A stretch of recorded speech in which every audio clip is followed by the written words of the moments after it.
Hello guys, नमस्ते प्रणाम। कैसे हैं आप लोग? देखिए गाइस, हम लोग गांव छोड़कर हैदराबाद में आके इतना मेहनत कर रहे हैं।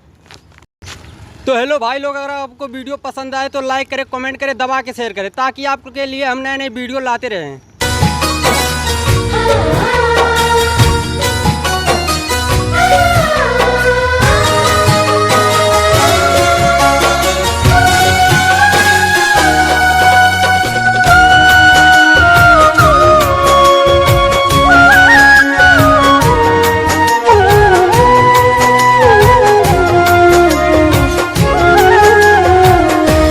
जब से छोड़ के गईला खोता हमारा आँखी से आलोता।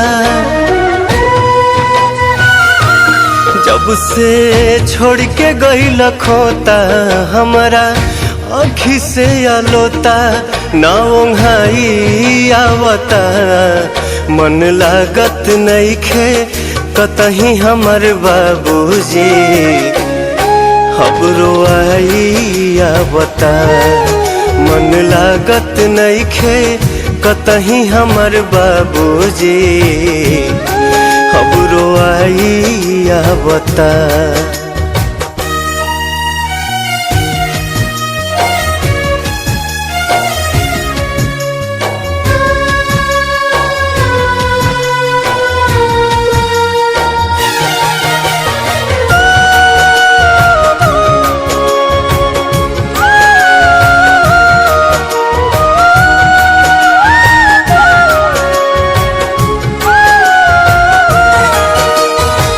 अंगुरी धके चले सिखवला, जग के राह देखवला।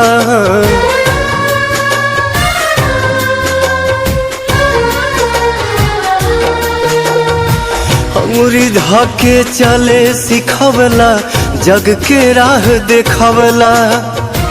कहानी मन कहाँ बाउर एक एक बात बतवला।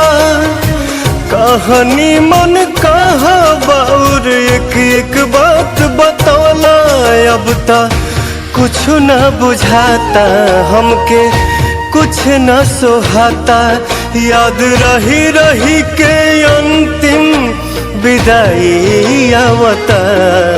मन लागत नइखे कतही हमर बाबूजी। खबरो आई आवता, मन लागत नइखे कतही हमर बाबूजी। खबरो आई आवता।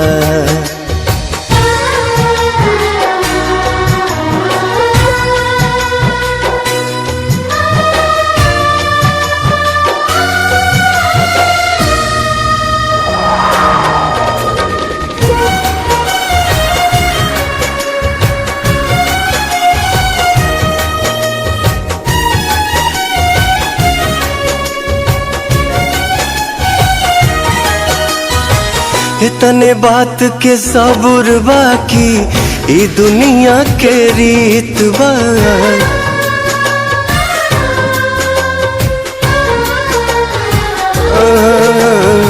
इतने बात के सबूर बाकी ई दुनिया के रीत बा।